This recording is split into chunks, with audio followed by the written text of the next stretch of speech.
Signature et vous accueille aujourd'hui Freddy. Alors Freddy, est-ce qu'en quelques mots, tu peux nous dire qui tu es? Oui. C'est toujours difficile de parler de soi.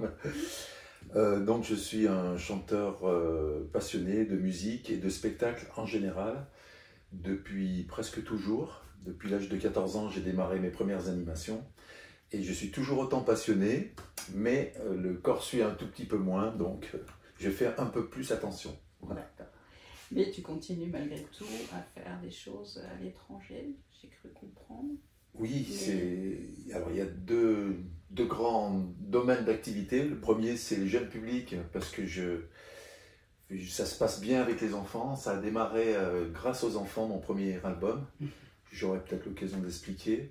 Donc ça se passe toujours très très bien. J'aime beaucoup ce monde-là.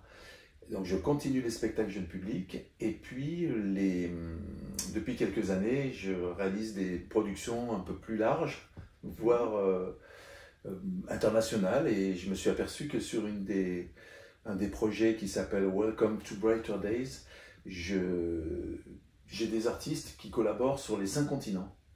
Donc c'est un peu plus vaste. C'est un peu plus vaste, effectivement. Alors, je le disais dans l'annonce de cette émission, tu es l'homme qui n'a jamais cessé de rêver. Est-ce que tu peux nous expliquer ça un peu? Parce que j'ai cru comprendre qu'effectivement, depuis toujours, tu avais des rêves et tu allais au bout et tu les réalisais les uns derrière les autres. Oui, effectivement, ça a démarré doucement les rêves, mais quand même, j'ai fonctionné un petit peu à l'envers. C'est-à-dire que j'ai fait de la musique avant de savoir jouer presque. Et puis quand j'arrivais à un moment en me disant tu rêves de quoi? De jouer de la guitare un peu mieux, et bien tu te formes. Et j'allais prendre des cours. Donc ça a été la guitare, ça a été le piano, ça a été le chant aussi à un moment pour développer mes capacités vocales, limitées, hein, mais pour avoir plus d'envergure, voilà, de coffre. J'ai travaillé le chant classique par exemple. Donc ça, c'est une petite partie. Et puis dernièrement, quand on se rapproche un peu d'un certain âge où on se pose un peu, je me suis dit, qu'est-ce que tu as encore envie de réaliser? Et là, ça a commencé comme ça. Donc, premier rêve réalisé important, c'était de mettre le pied sur le continent américain, sans le truchement de la langue, qui était encore pour moi un peu une barrière. Donc ça a été le Québec, non, le Montréal exactement. Donc ça s'est tellement bien passé, j'étais tellement content d'aller mettre le pied sur le continent américain, que je me suis dit, allons jusqu'au bout de mon rêve d'ado. Voilà, ça c'est un premier très grand rêve, puisque on porte, je pense, tous ces rêves d'ado toute sa vie. Et on les réalise ou non. Oui. Et justement, cette émission a pour but de montrer aux gens qu'il est possible de les réaliser si on s'en donne les moyens finalement. Oui, tout à fait. Et si on y croit. À y croire, il faut se pousser un peu à des moments parce que comme tout le monde, on peut être démoralisé. Hein. Je l'ai été, mais chaque fois, je me dis, allez, fais un effort, fais un effort, et essaye d'aller jusqu'au bout. Donc, pour moi, c'était d'aller en Californie et de faire, rêve américain. voilà, classique, et de pouvoir chanter là-bas, d'où venaient toutes mes influences d'ado. Et donc j'ai pu monter une tournée à Santa Rosa, Oakland, San Francisco, et là, j'étais vraiment très très très heureux, et je me demande presque encore comment ça a été possible, quoi. Mais mon corps a été fatigué à ce moment-là, parce que j'avais tellement peur de rencontrer les Américains qui pour moi sont un peu mythiques, et c'est vrai que dans le domaine artistique... Ils ont des formations qui sont quand même extrêmement sérieuses et intensives. Et oui, et dans tous les domaines. Ouais. Donc je me disais, qu'est-ce qu'ils attendent de rien de moi, donc il va falloir trouver les billets pour communiquer. Et en me rendant, donc j'avais écrit une chanson pour que j'envoie cette chanson en particulier aux enfants dans les écoles, qui puissent chanter avec moi éventuellement. Et quand ils l'ont fait, d'entendre leur accent et ma chanson, ça m'a mis, comme on dit, les poils. Et j'étais très très content. Mais tu t'es pas arrêté là. Mais alors, je vais quand même intervenir et dire que effectivement, tu es quelqu'un dont j'ai regardé ta signature un peu, j'ai triché, je l'ai fait avant. Et il ressort que tu as une incroyable créativité. En fait, tu vis dans la créativité. Elle est là, à l'intérieur de toi. Tu es tombé dans la marmite. Hein. Mais tu es quelqu'un en réalité qui a un imaginaire très développé parce que depuis que tu es enfant, tu es sur le qui-vive en permanence. Donc tu te réfugies dans cet imaginaire, mais tu as toujours un regard porté sur le réel aux aguets. Comme un enfant qui veut tout emmagasiner, tout voir, tout sentir, de peur de passer à côté de quelque chose ou de ne pas pouvoir éviter quelque chose. Alors je ne sais pas, je ne vais pas rentrer là-dedans, mais clairement dans ton enfance, quelque chose t'a perturbé et t'a obligé à être comme ça. Mais c'est ce qui t'a permis de développer cette créativité forcément. Tu es quelqu'un qui emmagasine toutes les informations, je viens de le dire, tu es comme un ordinateur. Et finalement, tu traites toutes ces infos et tu les conserves et elles ressortent un jour, mais le jour où tu en as besoin en réalité. Donc ça, c'est quelque chose qui te sert beaucoup. Parce que effectivement, tu vas apprendre quelque chose, je ne sais pas, on va dire le chant classique, tu ne vas pas l'utiliser pendant un certain temps et le moment venu, tu vas utiliser ce qu'on a pu t'enseigner, tu vas pouvoir le mettre au service de quelque chose, l'appliquer de façon à donner le meilleur de toi-même. Donc ça, c'est un point fort. Ce sont des choses qui restent en toi. Tu es quelqu'un qui a besoin de repli par moment, qui a besoin d'être tranquille, hein, de calme, mais toujours avant la tempête. Parce qu'après, tu vas te lancer, tu vas faire, tu vas agir. Et le silence est nécessaire parfois. Est-ce que jusque-là, tu me suis? Ah, complètement. J'adhère, je reçois 5 sur 5. D'accord. Alors, tout se fait en douceur, calme, mais l'autorité, la fermeté, le sérieux sont là. Donc tu alternes entre ces deux positions. Mais quand on te voit, c'est vrai que tu as l'air très très calme et tout se fait sans un mot plus haut que l'autre. Mais en réalité, il y a une vraie fermeté. Il y a une vraie autorité naturelle qui est là.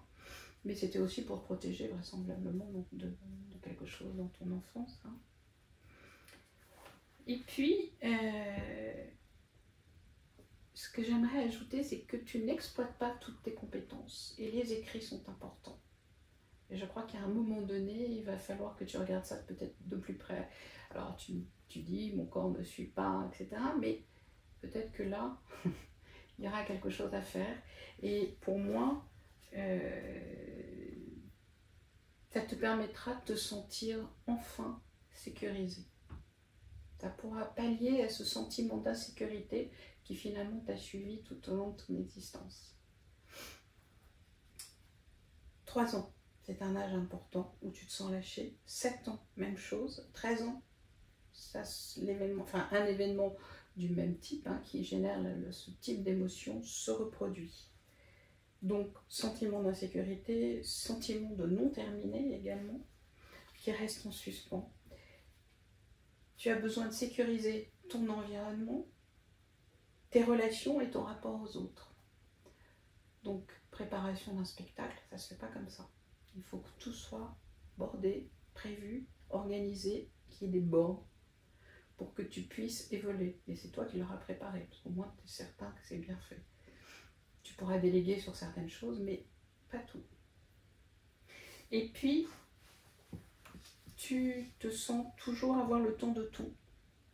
Et ça favorise l'aisance des idées, des désirs et surtout des rêves. Alors maintenant, je te laisse poursuivre et me raconter un peu tout ce qui te vient à la suite de ça par rapport à ce que tu fais. Sûr qu'il y a une sensibilité quelque part un peu plus exacerbée.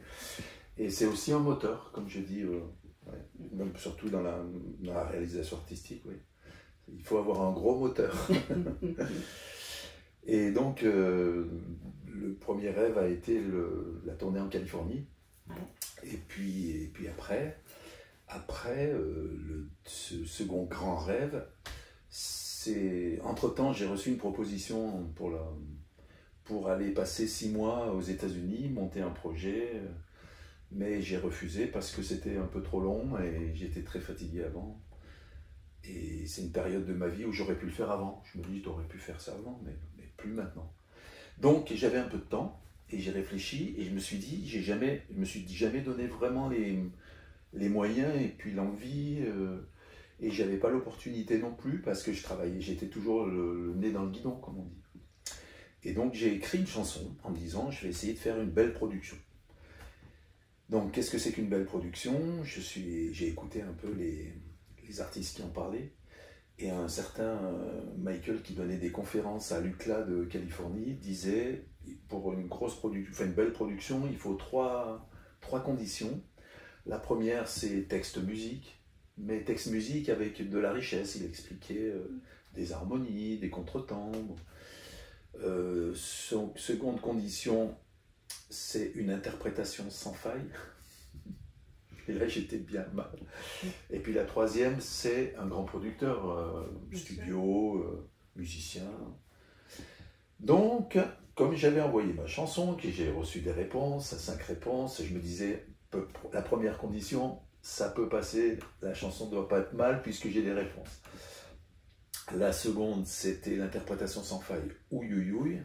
Je ne peux pas porter une chanson comme ça. Si j'avais une super voix depuis le temps, j'aurais fait autre chose. Et autant je peux défendre mes chansons en français, et surtout pour le jeune public, sans problème, là, chanter pour les enfants, il n'y a pas de souci, mais porter une grosse production, c'est différent. Et la troisième condition, je me disais, si j'ai des réponses de grands producteurs, c'est que peut-être on va avoir tout ce qu'il faut. Donc il faut trouver des interprètes. Et là, j'ai demandé un casting à un producteur américain qui avait répondu favorablement en me proposant ce qu'il voyait sur ma chanson, c'est-à-dire un chœur comme celui de Madonna dans Like a Prayer. Et moi, je me disais, si j'ai un petit pourcentage du chœur de Madonna, ça sera gagné. Ouais. Parce que c'est justement ce qui correspond à cette chanson, plutôt fédérative que top line, c'est-à-dire... moi, j'aime bien chanter en chœur, justement, donc le chœur est très important. J'aime bien que les gens puissent chanter dans les spectacles avec moi. Donc le chœur était très important. Et j'ai décidé de travailler avec ce producteur-là, qui s'appelle Michael Weibloom, et qui était le producteur de Madonna, de Michael Jackson, de Prince, de Pink Floyd. Et donc, travailler avec une personne comme ça m'a arrangé. Un rêve. Voilà. Ça prend encore. Ben, ce rêve-là, je m'en rappellerai, je crois, toute ma vie, ma femme aussi, parce que je n'étais plus moi-même pendant quelques temps, tant que c'était pas fait. J'avais peur de passer à côté, en un mot. Voilà, les peurs du début. Et donc, tant que c'était pas fait, j'étais plus là. Et quand ça a été fait, j'ai demandé à Michael, je lui dis, qu'est-ce qu'on fait pour les chanteurs? Envoyez-moi, vous devez avoir l'habitude. Alors, il m'a envoyé un casting avec des chanteurs incroyables, donc une chanteuse incroyable. Et cette chanteuse-là n'a pas donné ses droits, parce que pour moi, c'était important de pouvoir, non pas financièrement, c'est pas ça, mais que je puisse utiliser ma chanson sans avoir chaque fois à demander l'autorisation pour ci, pour ça. Donc, je voulais avoir les droits des chanteurs. Et je n'ai pas eu de cette chanteuse-là. Donc Michael m'a dit, qu'est-ce qu'on fait? Et j'ai toujours un petit coup d'avance, hein, en me disant, si ça ne marche pas là... C'est ce que je disais tout à l'heure, on organise, on borne, on prévoit, c'est vraiment ça. Oui, ça correspond. Donc j'avais quelqu'un sous le coude à Londres, une chanteuse de Londres, Jungle Liz, qui fait une carrière maintenant. Et cette chanteuse a accepté, donc on a fait une réelle production internationale qui avait du sens, puisque... On avait France, Angleterre et les États-Unis. Donc, cette chanson-là, très chouette avec Michael, c'est la version américaine. Et tout de suite, j'avais dans l'idée de trouver d'autres interprètes pour la personnaliser suivant le pays, la langue, la chanter dans la langue, et avoir un peu l'esprit du pays en même temps. Donc, assez vite, moi j'avais l'Inde, je ne sais pas pourquoi, en tête. Et j'ai trouvé une jeune chanteuse. Ça fait un potentiel d'audience intéressant malgré tout. Certainement. Pas lié. Donc avec une jeune chanteuse qui s'appelle Drirsia, difficile à prononcer pour nous, et une écriture incroyable, mais c'est beau parce que c'est là-bas, et je me suis pas coltiné, mais au niveau culturel, pour communiquer, c'est très intéressant de travailler avec différents pays. Parce qu'avec l'Inde, j'ai eu un problème. C'est pas un gros problème, parce que cette jeune fille m'a envoyé, je lui ai demandé des vidéos, parce que je voulais faire une vidéo, il y a une vidéo sur le net de cette chanson, et elle m'a envoyé des vidéos de vacances. Alors moi j'ai utilisé ces vidéos, c'est ce que je lui avais demandé, d'élargir, pas qu'elle chante uniquement devant un micro. Mais dans ces vidéos, il devait y avoir des parties qui n'étaient pas diffusables. Parce que quand j'ai fait mon montage, elle m'a dit « Je ne suis pas très à l'aise avec les connotations sexuelles ». Bon, alors qu'est-ce que c'est? Alors je lui ai demandé, je lui ai dit « Est-ce que vous pouvez m'indiquer précisément, à la seconde près, les images qui vous dérangent ?» Alors il y en avait 3. Il y avait le type d'image où elle était en bikini. Elle n'était pas à l'aise si on voyait son bikini, c'est-à-dire son ventre en fait. Et il fallait une pièce, donc j'ai masqué avec des vagues qui arrivent parce qu'elle était dans l'eau. J'ai deviné qu'il y avait son ami aussi, il ne fallait pas voir sur les vidéos.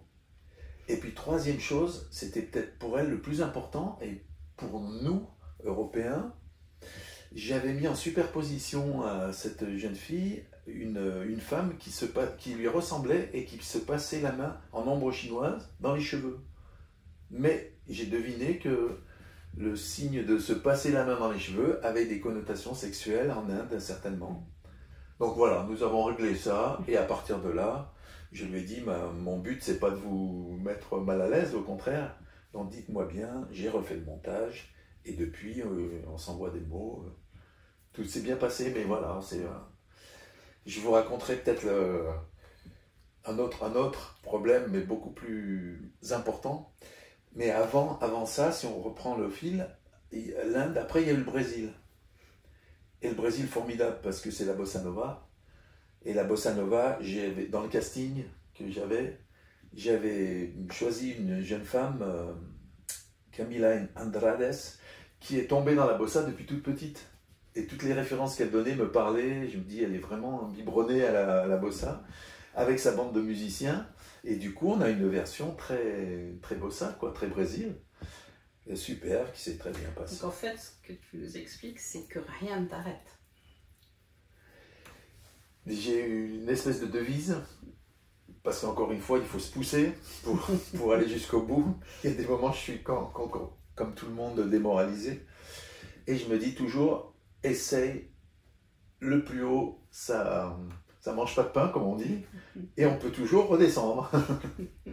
Mais ne te barre pas toi-même. C'est pas à toi de te barrer. Absolument, absolument. Voilà. Alors donc, du coup, de temps en temps, j'essaye un truc. Exemple, j'ai créé la fondation de Leonardo Caprio sur une chanson. Et puis Brad Pitt, son studio qui est du côté du Var, je crois. Il a un studio. Donc pareil, j'ai envoyé un mot au studio. Sans réponse, bien sûr, mais voilà, moi je l'ai fait. Non, mais c'est vrai, il ne faut jamais, jamais s'empêcher. Et la peur, tu connais? Oui, bien sûr, parce que je doute en permanence. Je doute, mais la peur. Ah, la peur. Est-ce que tu la ressens ou pas? Parce que moi, quand je regarde ta signature, il y en a, mais avec le temps, les années, elle s'apaise, elle devient moteur. Elle n'est plus quelque chose qui t'entrave. Oui, alors, quand j'étais petit, par exemple, si on haussait le ton, si on me regardait un peu trop fixement, je m'effondrais en sanglots.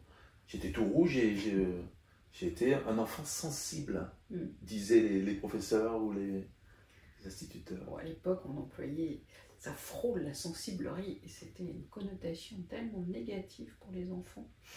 Oui, parce qu'on m'a jamais expliqué, c'est vrai. Ouais. Donc moi, je croyais que j'étais différent. Bien sûr.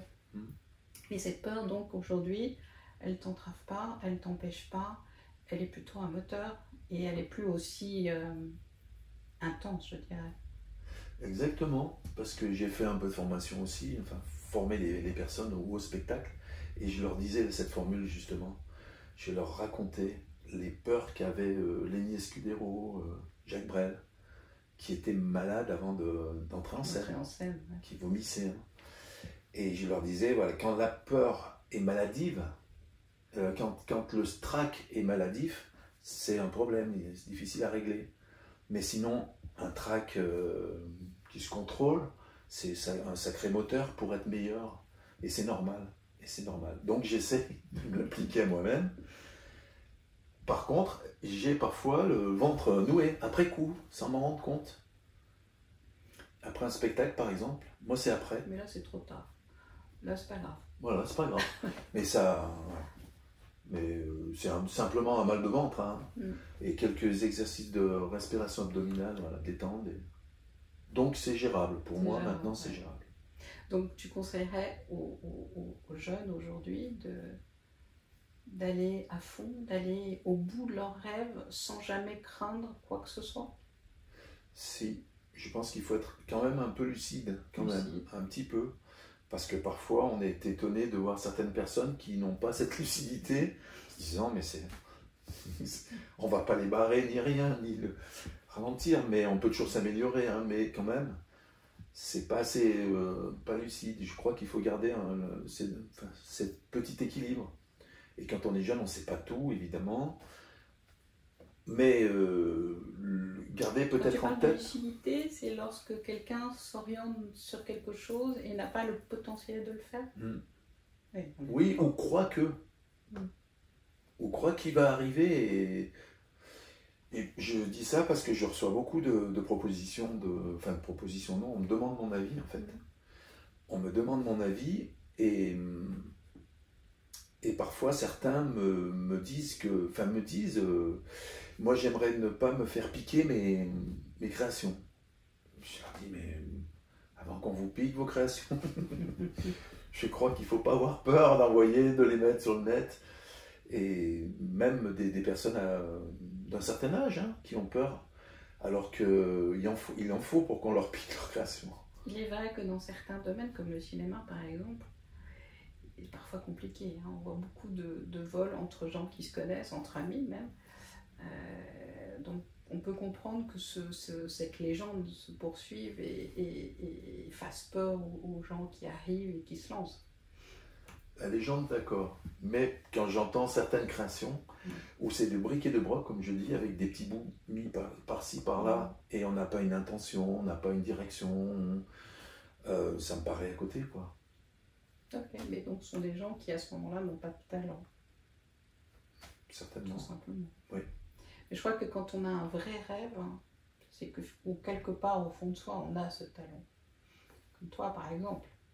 Tu savais au fond de toi, même si tu n'avais pas toutes les compétences, que tu avais du talent et qu'il fallait l'améliorer parce que le talent, ça vient pas comme ça, c'est pas inné. Mozart, il travaillait tous les jours, des heures et des heures, ses gammes et ses exercices.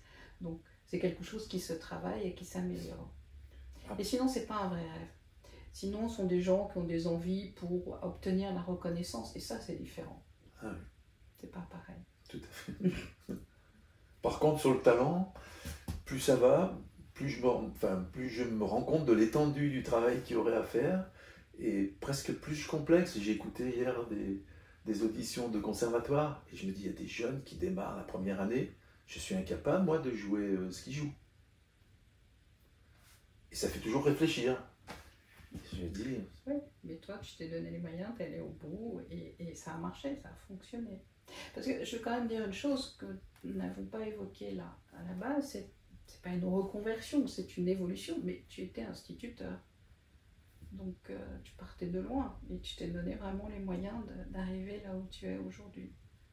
Oui, par contre j'avais en tête, c'est vrai, ce moteur hein, de la musique, du spectacle en parallèle. Oui, et en me disant, comme je suis dans le monde de l'enfance, ça ira bien, j'aime beaucoup les enfants. Hein. J'ai bien aimé mon métier, surtout de l'évolution, comme j'ai parlé de formation. Sur les dernières, une quinzaine d'années, je faisais des formations, donc ça me plaisait beaucoup. Parce qu'on était justement au croisement des deux. Entre les deux. Qu'est-ce que tu auras envie de nous dire là? Peut-être le troisième rêve. Oui. Ah, ça me paraît important. Puisqu'on est sur le thème.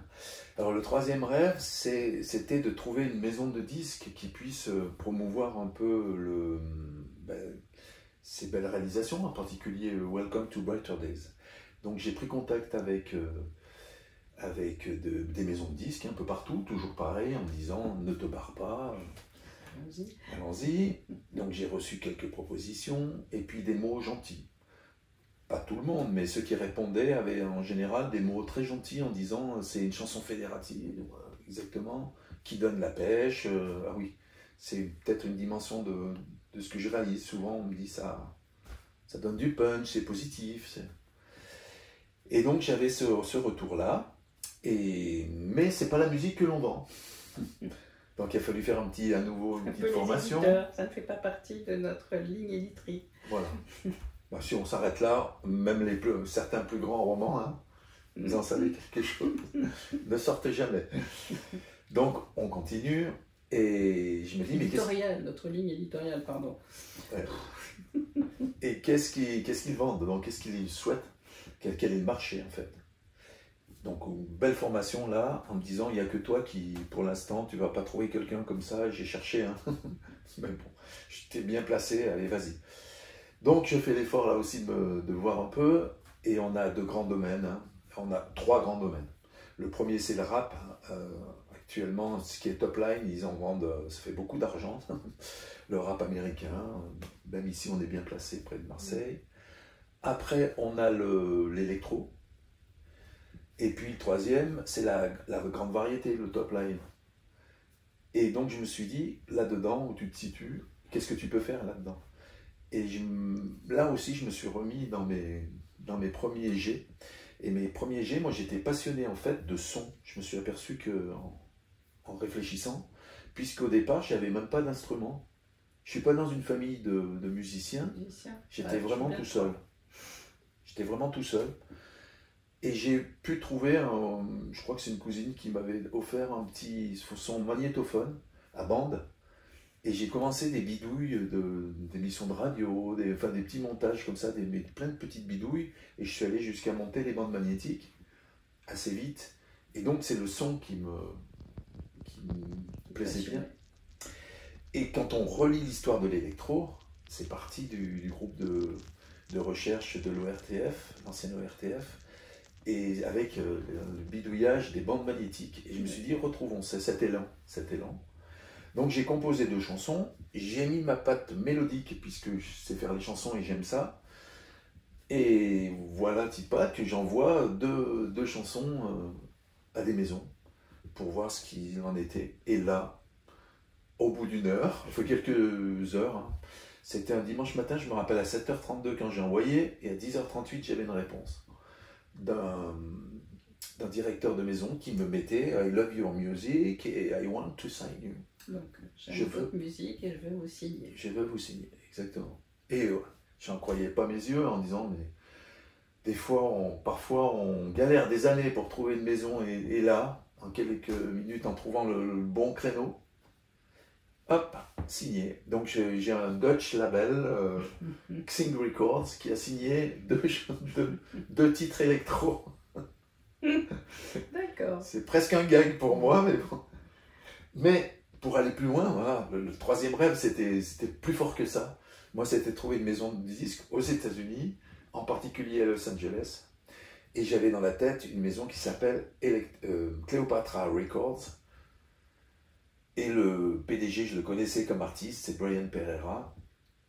Et j'envoie donc en premier à cette maison de disques une nouvelle chanson, portée par un chanteur que je trouve exceptionnel, qui s'appelle Rudiger, qui fait des pubs Coca-Cola, qui travaille avec le coproducteur de Lady Gaga, de Beyoncé, et qui est quelqu'un d'adorable aussi, qui met sa patte et qui s'investit, puisqu'il m'a dit que ma chanson, We Need Water and Rain, sur le thème de l'eau, était une des chansons qui lui plaisait le plus depuis 2 ans. Et en particulier le texte, hein, ce qui m'a touché. Parce que moi, on en revient aux écrits. En anglais. Et là, donc, on sort cette chanson, et puis quand j'ai reçu cette chanson, interprétée surtout par Rudiger, je me suis dit, peut-être qu'il faut encore faire l'effort de la présenter à des maisons de disques. On va taper encore plus haut. Voilà. Donc, Cleopatra Records, j'envoie en premier. Et je reçois un mail de Brian Pereira, mais pas directement pour moi, pour toute dans sa boîte, quoi. Il mettait Who is his artist? Quel est cet artiste? Donc, je me suis dit, c'est peut-être bon signe. Et puis, donc, je prends vite contact avec lui. Je lui dis, voilà, je ne suis pas dans votre maison de disques. Et donc, il a délégué à Matt Green, un associé, pour qu'on puisse sortir We Need Water and Rain. Et là, grand rêve, parce que maison de disques aux États-Unis, à Hollywood, il a lui une maison à Hollywood, et ils sont distribués. Ils ont un partenariat avec The Orchard, qui est un grand distributeur mondial. C'est une filiale de Sony, c'est Sony Music. Donc je suis rentré chez Sony Music, Cleopatra Records, Sony Music. Donc du petit joueur de guitare dans son coin, on est arrivé à une maison de production aux États-Unis avec un titre qui marche très bien et qui a fait l'unanimité. Voilà, ça c'est un rêve. Faut presque se pincer en permanence. Donc, moi, ce que je vois, c'est que on a affaire à quelqu'un qui, effectivement, n'a jamais cessé de rêver, c'est toujours bouger pour améliorer ce qu'il faisait. Donc, qui a continué de se former et d'acquérir je dirais, une texture de plus en plus fine et qui savait je cherche mes mots aujourd'hui, c'est terrible, et qui savait se partager avec le plus grand nombre. Donc c'est exactement ce qui m'intéresse dans cette émission, c'est montrer aux gens qu'il est toujours possible de changer son destin, de ne pas s'affaler, pas se déprimer et pas penser qu'effectivement tout est fini, on est au bout du rouleau, il ne se passera plus jamais rien, que ça c'est pas vrai. On se remonte les manches, on se donne les moyens et on y va. On est d'accord ? Oui, je me retrouve bien. Je te laisse le mot de la fin. Ça me parle. Je te laisse le mot de la fin sur cette intervention, interview. Qu'est-ce que tu aurais envie de dire ? Je ne sais pas quoi rajouter. Si, bah évidemment, on ne fait pas ça tout seul. Ça aussi. À des moments, il faut savoir s'entourer. Il faut savoir, quand je disais être lucide, ben voilà, c'est par rapport à ma voix, par exemple. Ne pas imposer une voix qui ne correspond pas. Et aller trouver les personnes qui... Donc rester humble. Quelque part, c'est difficile, et puis on a tous envie de briller, moi là aussi. Hein. Mais bon, à des moments, voilà, il faut savoir faire, et surtout entouré d'une vie personnelle, je pense, c'est très important ça. Arriver à trouver un équilibre, une stabilité, et l'environnement familial. Donc j'associe, moi, ma femme, les enfants. Voilà. C'est important. Oui, et après une espèce d'hygiène de vie. On n'a pas... Avec ma femme, on faisait des grands spectacles au début, parce que c'était aussi un rêve, ça, au départ. Donc on a fait des spectacles qui étaient des commandes, avec des milliers de spectateurs. Et après, on partait faire nos courses, parce qu'on avait laissé tomber un peu la maison, et ça nous ramenait sur le plancher. Mais nous sommes obligés voilà. à rester dans une vie Exactement. simple et de qualité. Oui, et on n'a pas disjoncté au niveau de s'emballer, bien sûr, on aime faire la fête après. C'est l'humilité, c'est important. Voilà. Elle est primordiale. Je crois que celui qui perd pied avec ça, avec le réel, et qui ne sait plus être humble, il se perd. Voilà. Voilà, j'espère que cette interview vous a plu, que Freddy vous a convaincu, et je vous dis à très bientôt. Au revoir Freddy. Au revoir, mais merci.